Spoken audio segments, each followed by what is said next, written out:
Good morning, everybody. Get everybody in here. Happy FERC Day, 2, 3, I lose count. There you go, waiting for one more person to join us here. Looks like good morning. Hope everybody's doing well. Hope that your presentations have been going great. Just a reminder, of course, we are recording this presentation for you. And it is the magic hour, so let's get started. So we're using your time effectively. I know you've got a busy day. So good morning. We are here today to talk to you a little bit about national fellowships and how that relates to research. And we're really excited to share with you. We started with some introductions, then sort of overview what we're all about. We've got an activity for you and then some closing thoughts. And so this should be a real fun morning activity, I think. So I'm Craig Filer. I'm the director of the Office of National Fellowships here at Florida State University, and I've been doing this type of work for about 12 years. Josh? My name is Josh Stank, associate director at FSU, and I've been doing it for 6. Jesse Wieland, I'm the assistant director. I began in the office as a graduate assistant in 2015 and have since transitioned into a full-time role, obviously. Otherwise, I guess I just wouldn't have graduated. So that's it. And we've put the picture of our office building there up in the top for you. So you can see this is where you would probably actually be in physical space if we were able to do that this week. So we just wanted to give you a view of that. All right, so Josh, next slide. Great. So you may be asking yourself, why are fellowships worth exploring? Why do I care? There are so many opportunities for you out there to seek not only funding, but experiences. And that's really the important distinction with a fellowship. Oftentimes, and possibly on your campus, you may hear these referred to as national scholarships, but we really think the nomenclature of the fellowship is important because it's not solely about the funding. In fact, that's almost secondary. It's really about the experience that these programs will provide for you, the support, the fellowship of other students who are doing similar things, and the engagement that is provided to you by these foundations and organizations that want to bring you together and really support you as you pursue your goals. Not quite yet. Sorry. You're good. There we go. So you all are obviously doing research or you wouldn't be here this weekend. And so there are many of these fellowships that will help support you and fund research, both at the undergraduate and the graduate level. But we also can think about research in other interesting ways too. Oftentimes when we work with students, they will come in wanting to do an international experience, but they're like, my course study doesn't allow me to actually do a study abroad. And we'll talk to them about what they're doing in their major. And one of the things that we talk about is that you can actually do some fellowships that will allow you to do research in your area, but do it overseas or in another state in a national lab. You could go to Germany, you could go to Japan. You don't necessarily need to know the languages, but you'll have this opportunity to do research in a lab or in a community with one of these fellowships. That being said, down the next thing, you may need to know a little bit of a foreign language. Let's say you're doing field work and you need to do interviews and you need to have a basic conversational understanding of the language of the community you're going into. We have fellowships and awards that actually work with you towards that. And most importantly, we want you to leave this program today understanding not only are these opportunities available, but there is support for you on your campus, or if not on your campus at the national level, or even back with us if we can give you some help. There's a fellowships office, a national scholarships office. Sometimes it's referred to as Office of Prestigious Awards or Fellowships, but most campuses have this type of program. We know that all of the state schools, to the best of our knowledge, have some sort of office like this.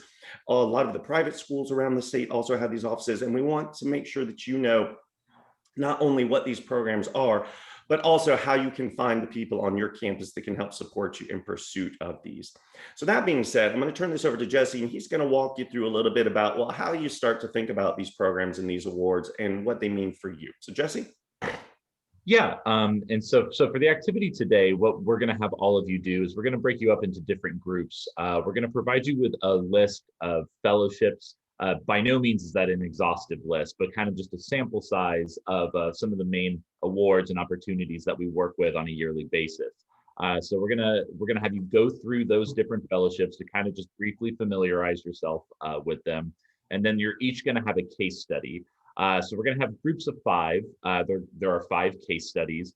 We want you to read through that case study, that student, and the work that they were doing, and then refer back to that fellowships page. So we're kind of putting you in the shoes of the fellowship advisor, maybe for our typical first meeting, where we hear a lot about your research interests and some of your goals and aspirations. And then we try to guide you in the right direction of the opportunities that we think you would be a great fit for.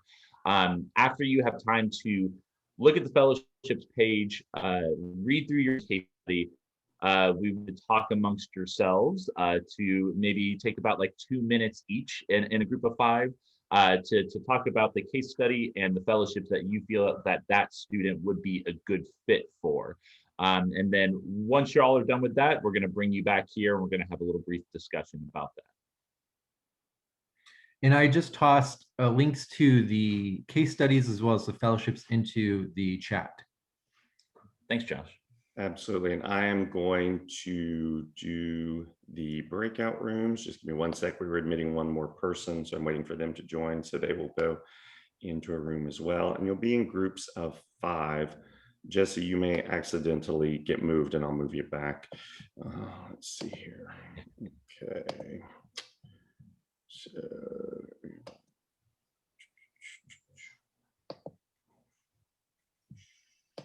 second here. There you go. And off you go. I actually need to move. It's 2 and Jesse. Jesse, you are going to go, but pull yourself back. Yeah, that's fine. Okay. And then Jasmine's coming back. Let me get her in one. Here we go. Opening the rooms up for you. And you'll have more options on the case studies than people in the room. But just make sure each of you choose a different case study and have that discussion before. All right. There we go. Awesome. All right, everyone. So what we would love to do is have a couple of you, we'll probably do 2 of these, if you would like to share the case study that you read through, maybe just some brief highlights, but then talk about some of the fellowships that you thought that applicant would be a viable candidate for.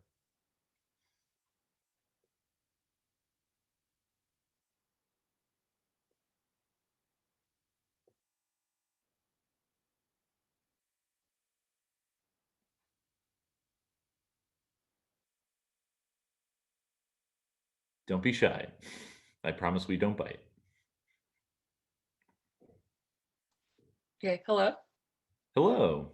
Okay, so full disclosure, I didn't find the page with the case studies. I just found the page with the fellowships. So I chose the Gilman Fellowship, and when I was reading through it, I found that a student who may have, who wants to either study or research abroad that may have financial constraints might find the Gilman Scholarship a good one to choose, just because it's really broad and they look for students with different backgrounds that may need that program. Absolutely. I'm sorry you weren't able to find the page, but yeah, the Gilman Scholarship is actually one of the programs that I lead at Florida State, and it's one of my favorite awards to work with. And it's due. The deadline was pushed back to March 9th, so you're still eligible to apply if you receive a federal Pell Grant. But yeah, so with that particular award, it's very malleable. So students can come to it with interest in research if they have a research experience abroad, or just study abroad, cultural exchanges, internships, anything of that nature could be a viable program for Gilman, as long as it's at least 3 weeks long. But again, sorry you weren't able to see the case studies, but yeah, the Gilman Scholarship is an excellent opportunity for students who may not have the finances for an opportunity like this. Anyone else would like to share their case study in some of the fellowships that they thought that student would be interested in?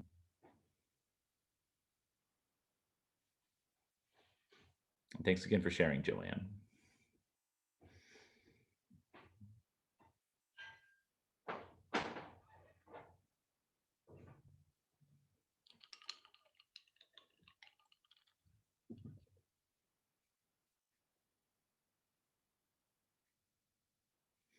Or let me pose this question. If there was a fellowship opportunity that really stood out to you, maybe that relates to your research, if you would like to talk about that, we would love to hear.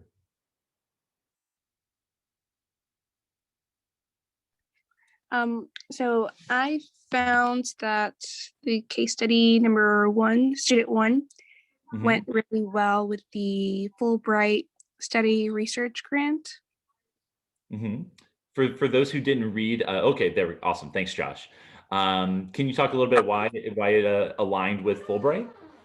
I believe it aligned because he had his eyes set at a university in, let me see,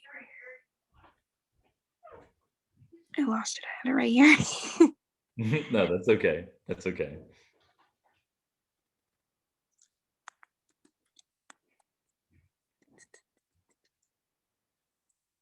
I believe it was in France. In London. London, there you go. Yeah. Yeah. Yeah. He likes to play the French horn. Yeah. Yeah, and London. Yeah. So Fulbright is one of those opportunities, like similar to what I just said about Gilman, that is very flexible and malleable to adapt to your interests. And so specifically for students that are interested in pursuing research or a graduate degree abroad, those opportunities exist in many different countries. But in particular to the United Kingdom, they're what are called partnership awards. And so essentially what that means is that there's maybe a list of about 40 to 50 universities that have a partnership award or one award, which can be very open-ended. So if you're interested in this case, a PhD in clinical neuroscience, if there's a partnership award, say at a particular university, then that degree could be viable at that university. You just need to make the case for why do you need to pursue this degree, not just in the United Kingdom, and again in this example, but why at that university in the United Kingdom. And so that's really where the benefit of working with an advisor comes in, is we can help facilitate that reflection. We can help, maybe even in some cases, connect you to faculty or staff that work at that institution. But yeah, Fulbright would be a very good example for this particular student. Any thoughts on any other possible fellowships that would be a good fit for this student?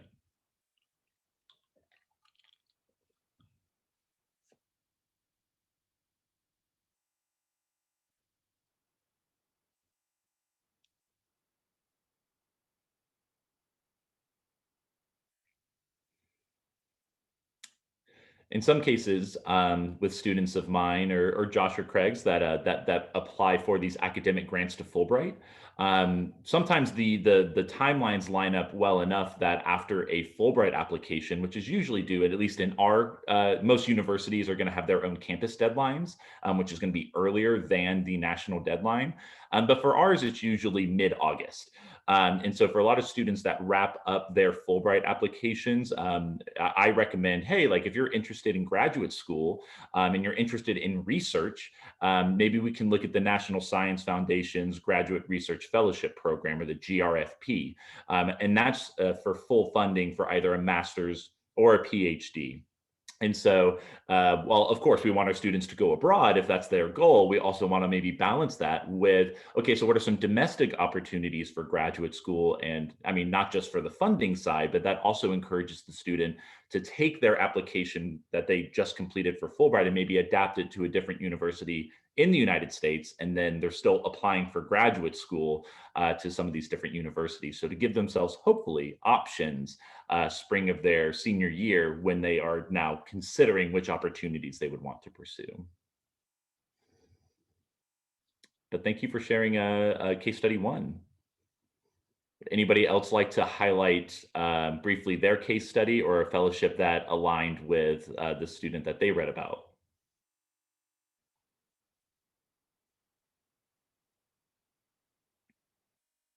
Or again, a fellowship that aligned with your interests or your research?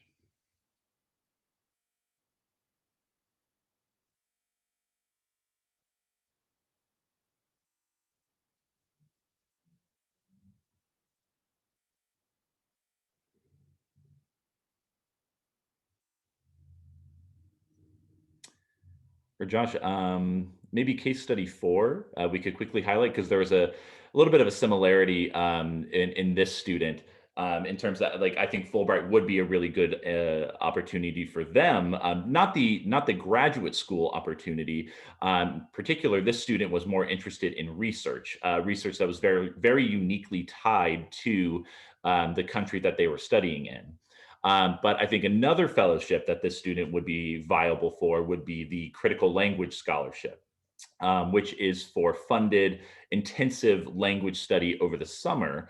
And this is one that you could be viable for as an undergraduate or as a graduate student. And it's also the CLS is a scholarship that you could receive multiple times if language proficiency is something that you really need for your research or for the work that you're doing, or it could really expand upon the work that you're doing.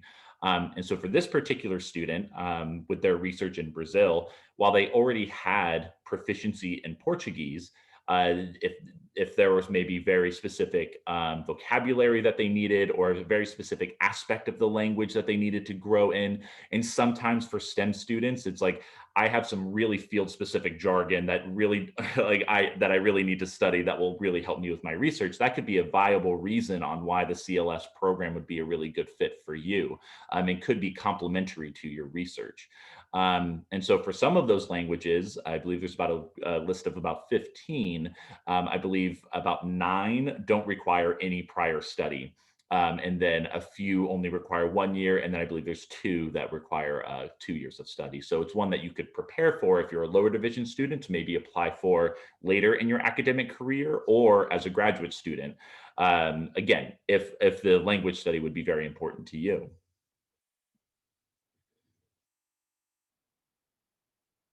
And if anybody else would like to share a highlight or a fellowship, would love to hear from you, or we could turn it over to Josh.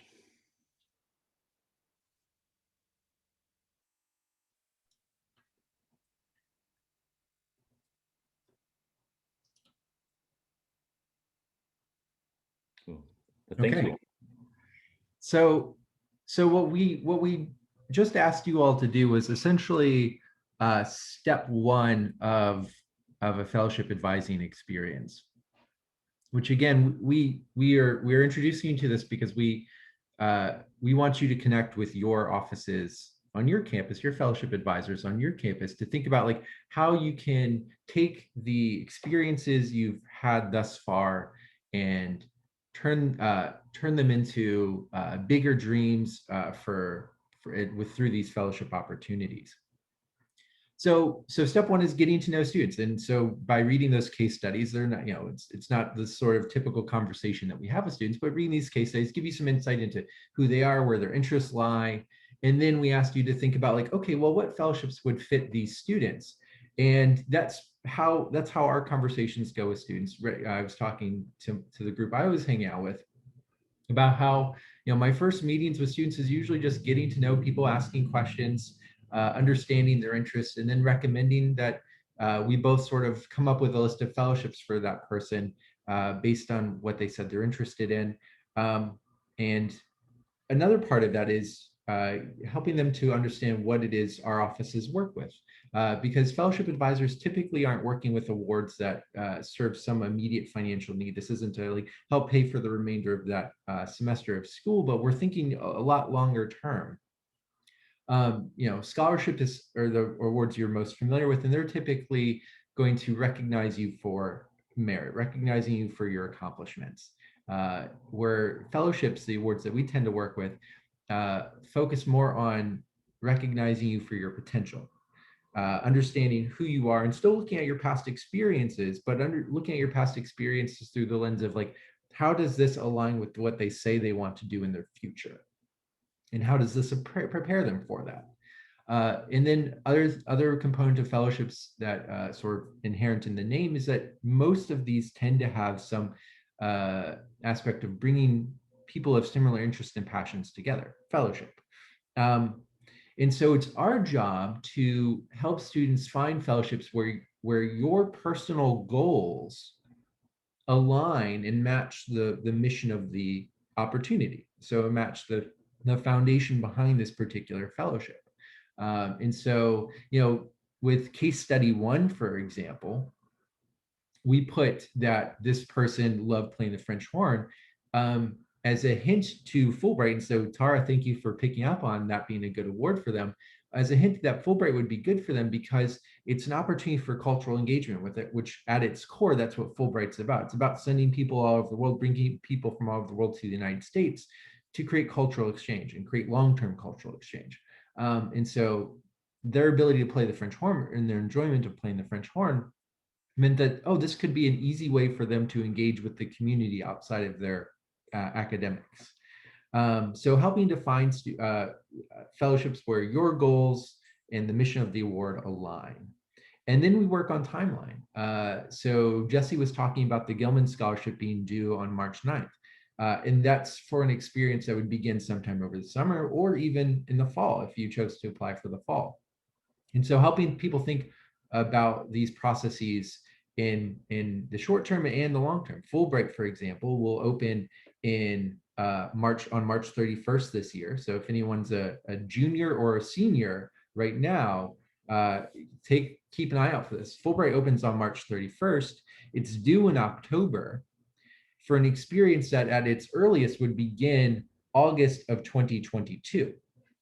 So you're thinking long-term with these. And so our job as fellowship advisors, once we've had that conversation about what fellowships interest you, is to sort of go, okay, cool. Well, based on your interests and based on the fellowships you and I have come up with, here's sort of an expectation of when you'd want to start working on these applications. And we generally recommend 1 to 2 months prior to the deadline.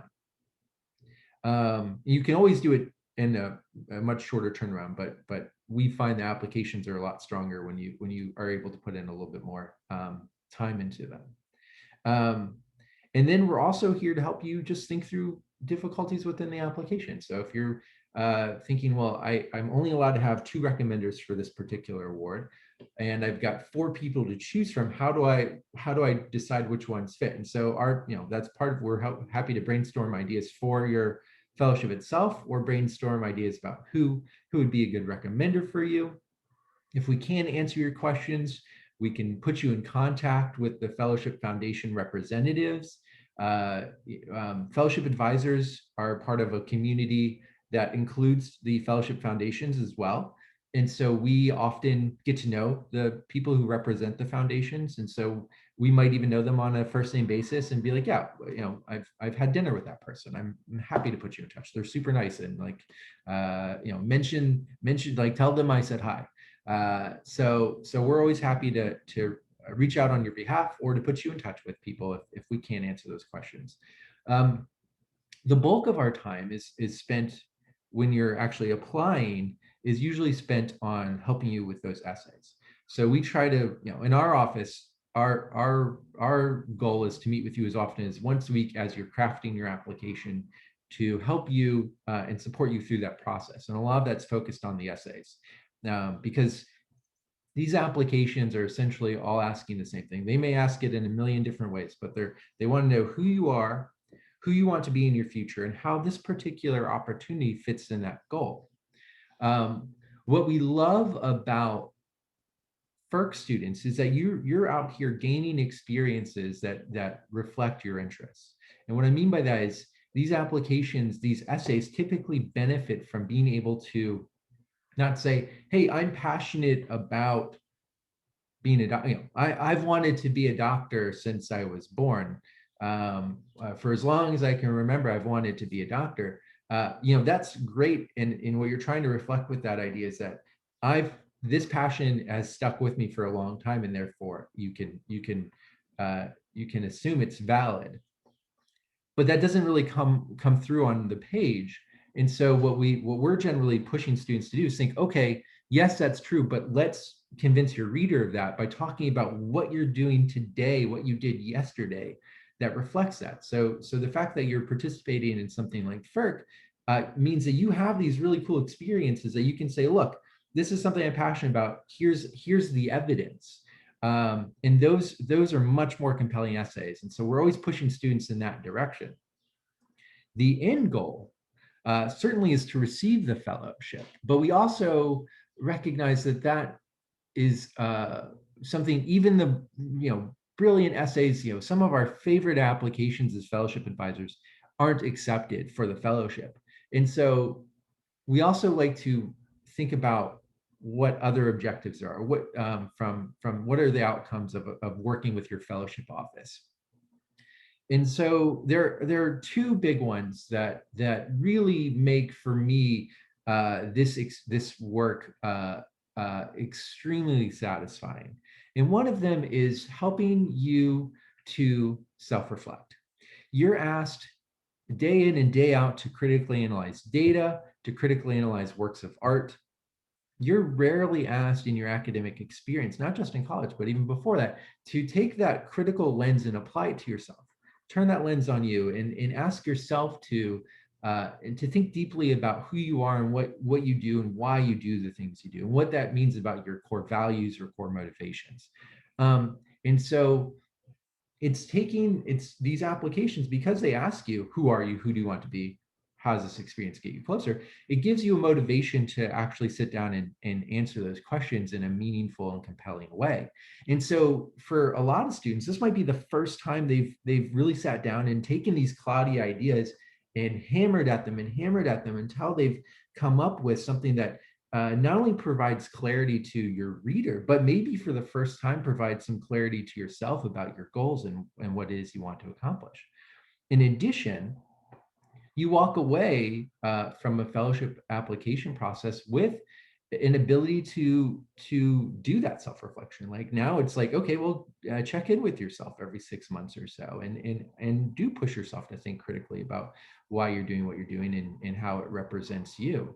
And then also you've hopefully learned how to write that in a way that compels others to give you access to something, whether that's funding for grad school or access to graduate school or a job or a leadership position in a project you care about.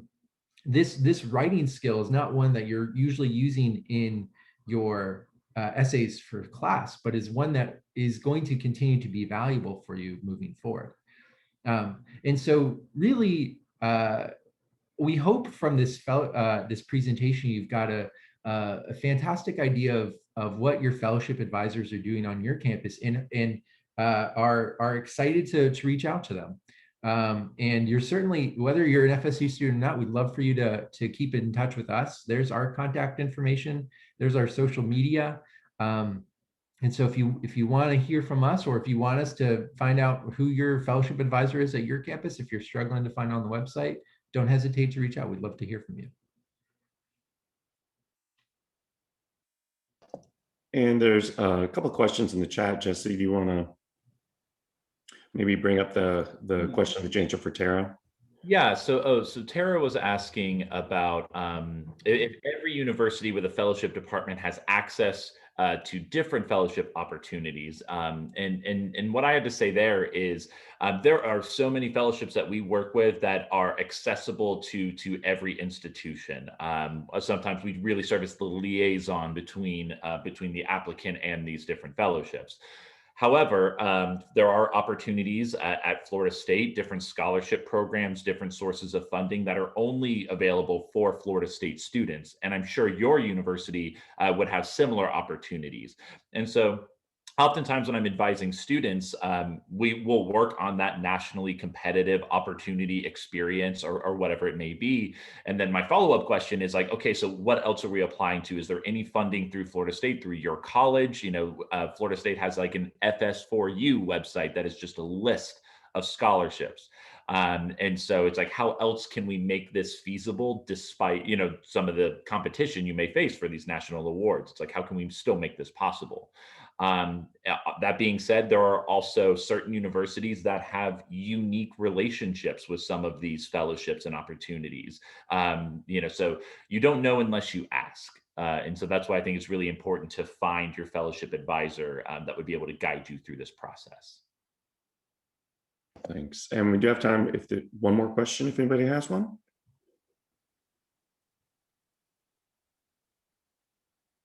Going once. All right. Well, if not, thank you so much for being here today. We hope you enjoyed it. It was informative. And please be in touch and find these folks on your campus. They are willing to help you guys really find your dreams and help you go for them. So we hope you learned something today, and we hope you are having a great time. Thanks so much. Happy Saturday. Thank you. Thanks, guys.